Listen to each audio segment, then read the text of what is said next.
رشوت دے کر نوکری خریدنا جائز ہے یا نہیں ہے؟ پہلی بات یہ ہے کہ رشوت دینے والا رشوت لینے والا دونوں جہنمی ہے۔ دوسری بات یہ ہے کہ بوقت ضرورت شدیدہ رشوت دینے کی اجازت ہے۔ مجبوری کی صورت میں رشوت دینے والا گناہگار نہیں ہوگا، لیکن رشوت لینے والا ہر صورت میں گناہگار ہے۔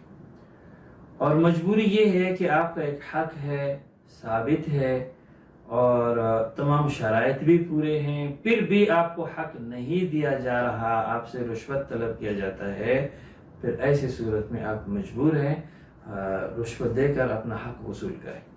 یا کہیں کوئی ظلم ہو رہا ہے اور ظلم سے بچنے کی خاطر آپ کچھ رقم دے کر بچ جاتے ہیں، تو پھر ایسی صورت میں چونکہ مجبوری ہے اس لیے رشوت دینے والا گناہگار نہیں ہوگا۔ اور مجبوری کے علاوہ خواہ پیسہ دے کر کام کروانا یہ رشوت ہے، اس کی اجازت نہیں ہے۔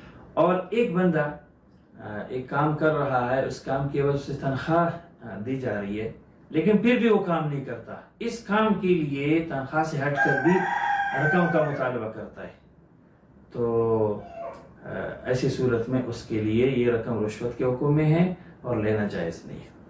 اب نوکری کے لیے رقم کوئی دے رہا ہے، اس نے ٹیسٹ بھی پاس کیا، انٹرویو میں بھی پاس ہے، پھر بھی اس کا حق اسے نہیں دیا جا رہا، تو ایسی صورت میں چونکہ اس کا حق ثابت ہے، اب وہ اس ظلم سے بچنے کی خاطر رقم دے کر نوکری حاصل کرے، اس کی گنجائش ہے۔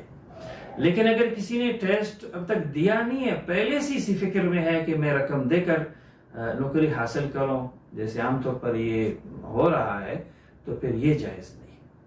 لیکن اگر کسی نے رشوت دے کر نوکری حاصل کی، اب آگے تنخواہ کا حکم کیا ہے، تو اس میں یہ تفصیل ہے، اگر وہ بندہ اس نوکری کا اہل ہے اور اس میں کام بھی کر رہا ہے تو تنخواہ اس کا حلال، کیونکہ تنخواہ اس کام کے عوض میں ہے۔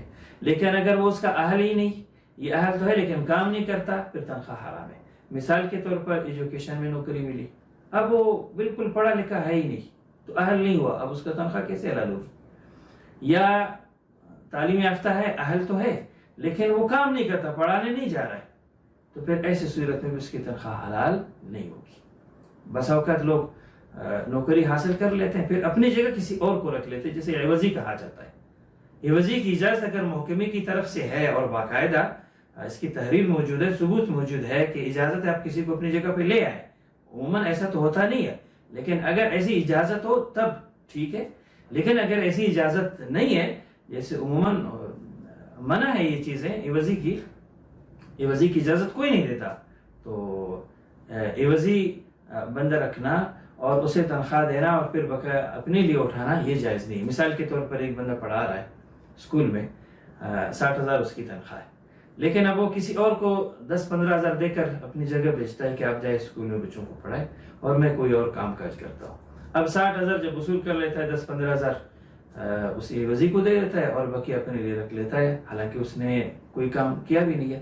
اب یہ پوری تنخواہ اس کی حرام ہوگی، کیونکہ اس نے کام کیا ہی نہیں اور عوضی رکھنے کی اجازت ہے بھی نہیں۔ اس کو اجیر خاص کہا جاتا ہے کہ ایک بندہ کسی محکمے کے اندر کام کے لیے متعین ہو، اس کام کے علاوہ کسی اور کام کی اجازت ہو، یہ اجیر خاص ہوتا ہے۔